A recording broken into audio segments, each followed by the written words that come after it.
Uh, Thank you so much. One small correction. We are not a handset or mobile manufacturing company. We are a mobile technology company. Okay, done. Got it. uh, so Manu, welcome. Thank you so much, Shraddha. Thanks for inviting me. It's a wonderful event. Thank you so much. Thanks a lot. Very quick question. I want to know so much of excitement, so much of buzz. What's happening right now in your company? What's happening? A lot of it. You have to tell us some secrets. So we are trying to build a core team over here in India. We are working exactly like a startup, so we have a very small office. You have been to our office. Yes. So we are about 8 of us, plus another 6 interns. Okay. We have made few more offers, so hopefully by the end of this month, we should be about 10, 15 people. Okay. A lot of focus is right now going on building a core operations here in India and interacting a lot with fans. So we continue to have a lot of fan meets in Bangalore, in Mumbai, in Delhi. The other day, there were a few fans who came to our office with a big birthday cake because this was the birthday of MIUI. Okay. And we ended up spending about half a day with these guys celebrating MIUI birthday. So a lot of stuff which is happening mainly on just interacting with fans, understanding what to do in India, how to do things differently.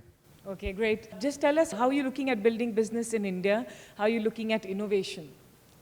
Okay. So innovation, so historically, whenever in all my previous roles, whenever I used to think of innovation, I used to think either it could be a product innovation, like you genuinely make up a different kind of a product, or it's a process innovation, Yeah. like you make the same product, but you sell it or you service it differently. I think at Xiaomi, we are trying to do a little bit of both.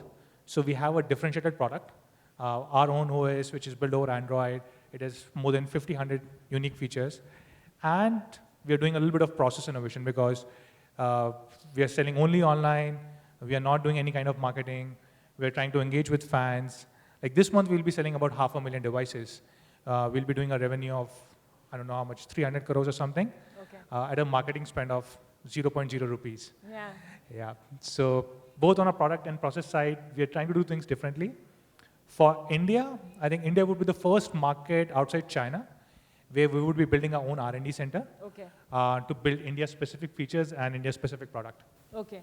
You know, I am catching on that thing that you said, 300 crores with zero marketing spend. You have to tell us how to do that. Tell us. So there's no secret sauce. It just needs to be a great product at a very unique price point. It just needs to service, it just need to cater to the demands of consumer.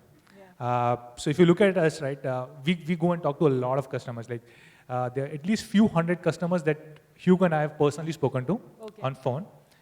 These are just happy customers, people who are not so happy, who are complaining, who want some sort of help. And one thing is common. Majority of these customers came to know about Xiaomi through word of mouth. So there's a huge amount of positive word of mouth about us. Whenever we go and talk to consumers saying, where did you hear about us? Usually they would have heard it from their friend, family member, or some relative who would be a big Xiaomi fan. Okay. So do you guys, you know, one is word of mouth and of course having an excellent product, but do you think through the strategy, like India was a big splash, right? The way you entered India and the whole buzz on Flipkart and the phones getting out of stock. So it's like, do you plan all these strategies that, okay, in India we're going to go this way, do it like this, create this kind of, how do you do that? So I wish I could say that we had planned everything, but we had not. Ah. So you won't believe it if I were to say that in May when we were doing our production planning, we said, if we can sell 10,000 devices a week, oh, it would be a great success. Like, and how wrong we were. I had personally placed order on our production unit saying for the next few months or by the end of this year, probably we would be selling 50,000 devices a month, which is 10,000 a week. Today we are selling 100,000 a week. Wow. So I wish we could have planned things better, but we did not. So yeah, I think the only thing that we did right was the fact that we did not focus on number. We just focused on doing the right things, engaging with the fans, understanding consumers. So that was the only focus area. All these things happened on their own. Okay. So Manu, I want to ask you, see, you've been part of the founding team, co-founding team of Jabong. Now you're heading Xiaomi. tell us and tell all the entrepreneurs and all of us here, what are some of the things, of course we are doing all things right, but we can always learn from your experiences because you've done some good things, is how do you think we should be thinking in terms of scaling, in terms of growing our businesses? So I was, we had a fan meet at our office last week where we kickstarted our beta testing program for our next product. And I spent about half an hour with one of our fans, and he said something which I'm going to repeat, but this was exactly what I've learned at Xiaomi and which I think is the right approach. He said that Xiaomi is the only company that he knows of, which is more of a fan-centric company rather than a brand-centric company, which basically means we don't believe in creating a brand, we don't believe in doing TV ads or any kind of things. We just believe in doing things right from a consumer point of view, building our service centers, building the right kind of product. So my advice only would be to build what you think consumers will need or consumers would want, not what you can sell. So be a fan-centric company, not a brand-centric company. Okay. So do you guys have any questions? I don't have a Xiaomi phone, but I have a Xiaomi charger, which I've been using from a couple of days. I bought it on the Diwali sale, which happened on Flipkart, a $1 billion sale. Yeah. I just want to know, your product is simply amazing, but why can't you cater to a larger audience? Is it on the lack of your production capacity in China? Because my friends do use a MI3. Amazing phone, amazing OS. The UI is good, the MIUI UI is good. Why not hike the production capacity? For example, Apple on the first week of sale made about 10 million phones, sold 10 million phones in the first opening day. Why not bump up the production capacity because you have demand, but the supply is not met? Sure. That's the whole main problem which is happening. Your phones get sold less than a minute. Yeah. Probably if it stays for 4 seconds, it's an achievement in itself. So very, very valid point. Do you know how many, so by the way, we are a startup, we are still learning. We're a 4-year-old startup. The first year, which was 2012, do you know how many phones we sold? I've not followed 7 million. Okay. Do you know how many phones will we be selling this year, in 2 years from then? Yeah, you would be million. one of the top 3 manufacturers in the world. No, so my point was 7 million in 2012, 70 million in 2014. So our production capacity has actually gone 10 times in 2 years. True. But I wanted to tell you also that a Snapdragon 800 actually made the difference out for you. If it was some other MediaTek processor coming in and you're going to push MediaTek into it, it would have been another Micromax phone coming in, pushing it into the market like some other thing. But the main thing was, this was a direct competitor for an Nexus 5, which was priced double the price. It was about 27,000 rupees in the country. That made the actual difference out for you because the specs almost matched the same. What do you say about that? So I agree with both these points. I really wish we could ramp up production more than what we are doing. As I said earlier, our initial estimate was 50,000 a month. Now we're seeing 500,000 a month within 2 months. And it's not the same device that we can bring from China and sell it over here. Because even though the device is the same, hardware is the same, but there's a lot of micro customization which happens. Like the OS is different. Indian phone comes with Hindi as a language. There are a lot of other certification, government regulatory requirements, like you need to have ROHA certifications, WEEE, etc., etc. You need to have MRP label. The charger is different. There was a particular week where we wanted to bring in 80,000 devices. We were able to bring only 60,000 because the manufacturer basically said, hey, I don't have Indian chargers. If you want, I can ship your devices with Chinese charger, but do you want to do it? We said no. So our production lead time is about 3 months. I actually feel good about the fact that even though we horribly underestimated our demand, we were still able to ramp it up to wherever we are. And I'm sure we would be able to ramp it up even further going forward. And I think you are absolutely right on the second point, which is our devices do compete with some of the highest end possible devices, but come at 40% of the price. That's what our strategy is. My question is, you started off by saying that you're not just a handset manufacturer. So can you throw some light on that? What does it mean to be a mobile commerce company? That's what you said? Yeah. Sorry, mobile. You said something, right? You said. So, okay, so how did Xiaomi start? Xiaomi started 4 years back as a software company, as a technology company building our own OS built over Android. The unique part about this OS or MIUI was it was crowdsourced. All the features were crowdsourced. So there were millions of people across the world, not only in China, but in India, in Brazil, in Europe, who would go to forums and who would say, hey, this is the feature that I want. And we would build it and release a new version every few weeks, which we continue to do so. So from that perspective, we are a mobile technology company. When we started selling our handsets, we basically said, we want to reduce the cost as much as possible. And one of the key levers that we used was to say, we will not sell through brick and mortar stores. Because if you sell through brick and mortar, you have a distributor, micro distributor, wholesaler, retailer, and you need to pass on margins to everybody. And you end up wasting 20 to 30% margins. We said, we will sell directly to consumer through our own website. So we are also an e-commerce company. So we are a combination of 3 companies. So we are a internet technology, mobile technology company. We are an e-commerce company, and we are a handset company. But we like to believe that we are more on this side rather than on this side. And if you look at most of the people in the company, I can't think of anybody who comes from handset background, or very few people. Like you can probably count them on your fingertips.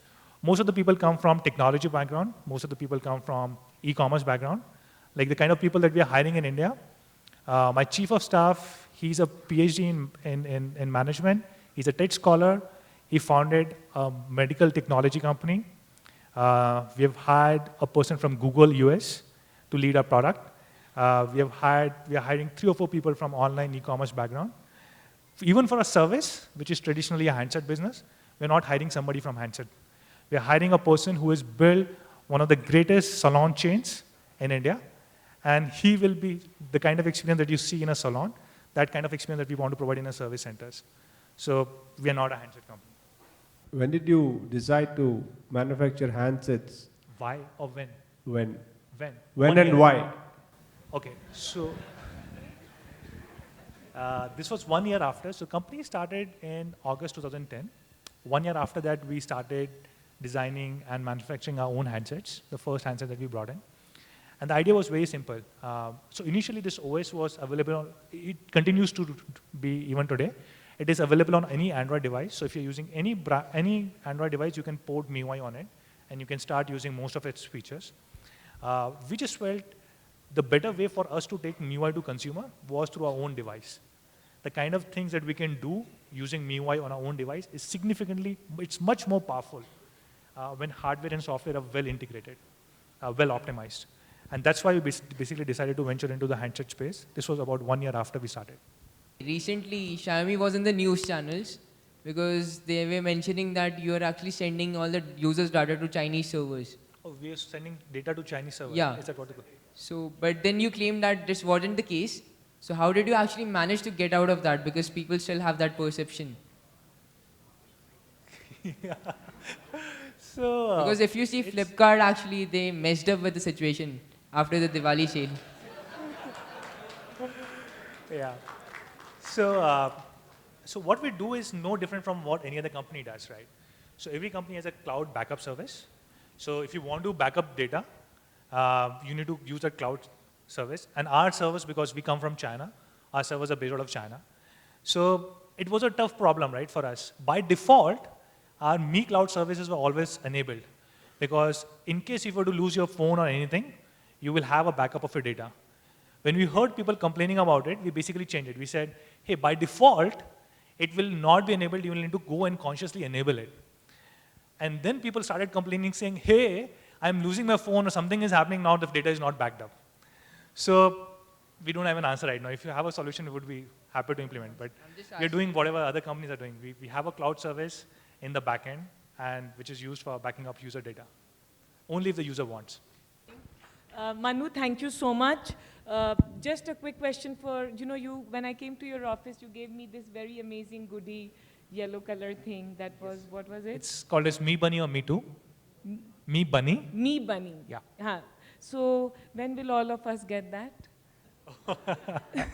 If you would have told me, I would have brought some of these. I don't have these many, but See, you have so many fans here, right? yeah, I at least have 10, 20 in my office. I can offer those.